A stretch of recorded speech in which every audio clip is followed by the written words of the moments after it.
Kinundina ng mga lider ng Tribal Council sa Compostela Valley ang pagpaslang sa mag-amang lumad noong ika-12 ng Oktubre. Dahil buhay ang inutang, buhay rin ang kabayaran. Ito ang malinaw na panawagan ng mga kaanak na mag-amang Rolando Dagansan at ang anak nitong si Judah Dagansan na pinaslang ng mga sundalo sa ilalim ng 66th Infantry Battalion sa Tubod, Manurigao, New Bataan, Compostela Valley. Nagsanggi to siya og mais nga turat to. Pagkasanggi siyang mais, baba dire. Kay mangita na pud og kanang pamugas nga para niya mabalon na pud sa Manurigao.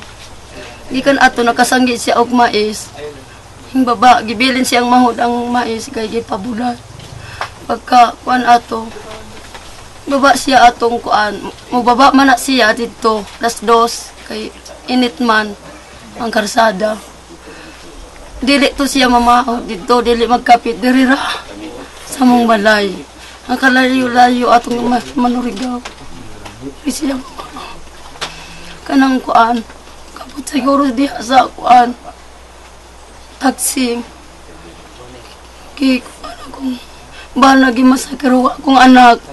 Unsa sala sa akong anak. Dili unta nila pagdiyon sa sundalo.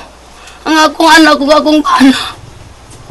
Dapon na lang unta nila, sir. Usasan, unsay ko nila sa akong bana. Manogon na lang unta nila. Di na lang nila, di na lang unta pat yun. Ngagibutang ni sila dito sa lamesa, murag ka ng karne. Walay sapot, puros tadtad ang bala. Bisag mo ingon na lang nga habulan, sir. Mo ni ang pinakasubo gyud namo pud nga kuan. Wala gyud nila atiman nga. Sila mismo ang nakasala, sila untay mag-atiman. Wala, dito na naatiman sir, nga gipirmahan sa akong magulang, nga pwede na sila atimanon. Tuan ni dito sa punarya, wala gid ni nailabti pagkakuan. Nitong October 16 ay formal na pinagharap ni New Bataan Mayor Lorenzo Balbin Jr. ang Battalion Commander ng 66th Infantry Battalion AFP at mga pamilya na mag-amang Dagansan at mga lider ng Tribal Council.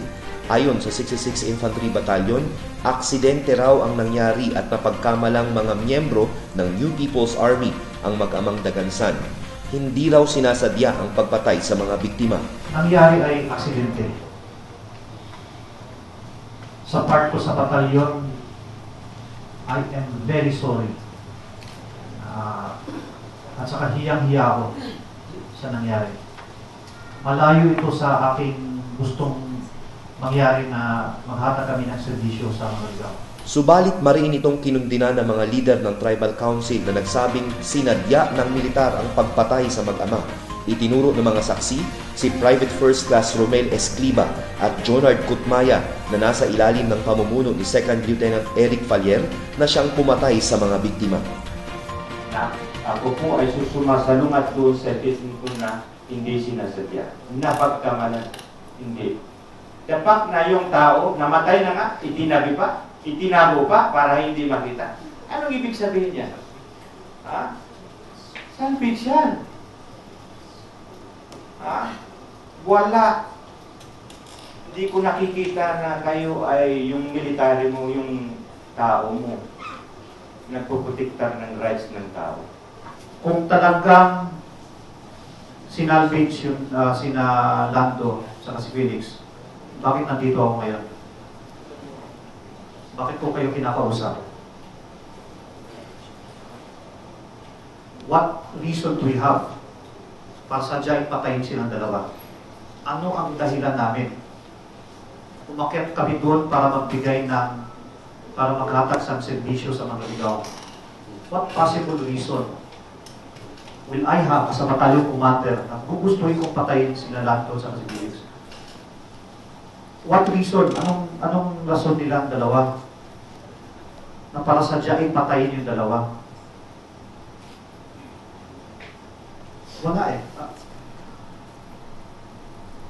Bago kung nangyari nung October 11, hindi ko pa nga sila kilala. At hindi pa nila kilala. Why? What possible motive?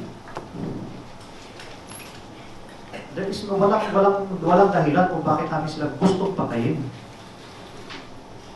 Okay?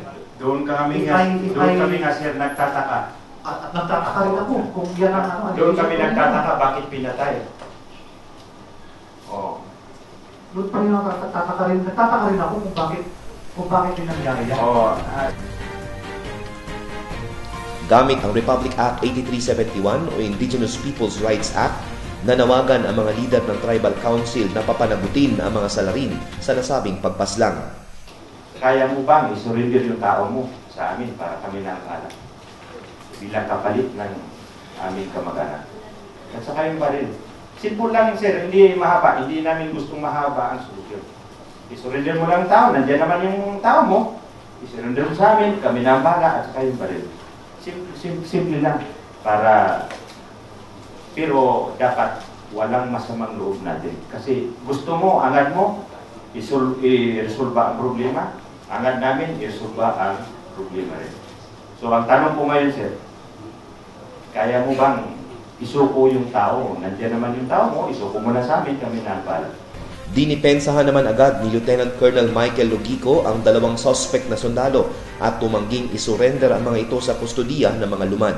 Na isusurrender ko po yung mga sundalo ko sa tribo.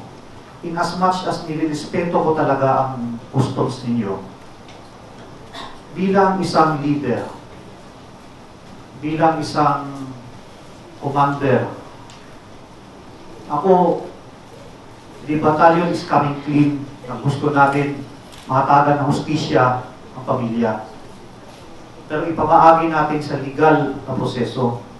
Yun lang sa akin. Anong gusto niyo? Ako na lang ang haharap, ako na lang ang isusurrender ko na lang sarili ko sa tribo. Yan tayo gusto niyo. Hindi naman. Kasi bilang kasalanan yung may kasalanan ito. Yung may kasalanan ang kailangan namin. Dahil sa karumaldumal na pagpaslang sa mga biktima, labis ang paghihinagpis ng mga kaanak nito. Sa among kultura, sir, kung nakautang ka kwarta, bayaran kwarta. Nakautang ka kalag, bayad ka kalag. Kung nasa mo, itong gitawag dalikop. Posible sir, wala mo konsensya ng posible sa akong gagaw. Ang mag-uumaman dato siya. Sigurado ko, sildado ka sa gobyerno, nakatilaw kasi ang singot. Hindi ka maluwi sa tao, kung tao. Ang yawa.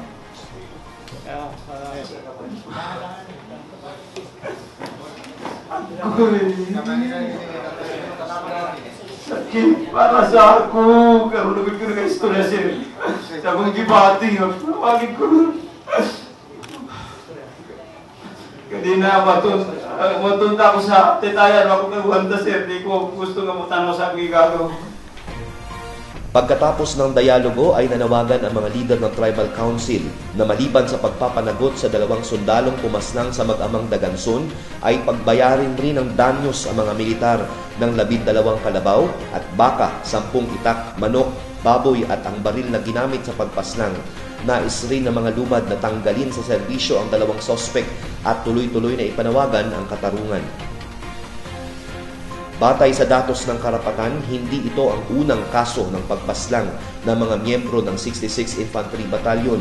Matatandaang noong 19 ng Hulyo ay pinatay rin ng mga sundalo ang magsasakang si Gregorio Amancio sa New Bataan.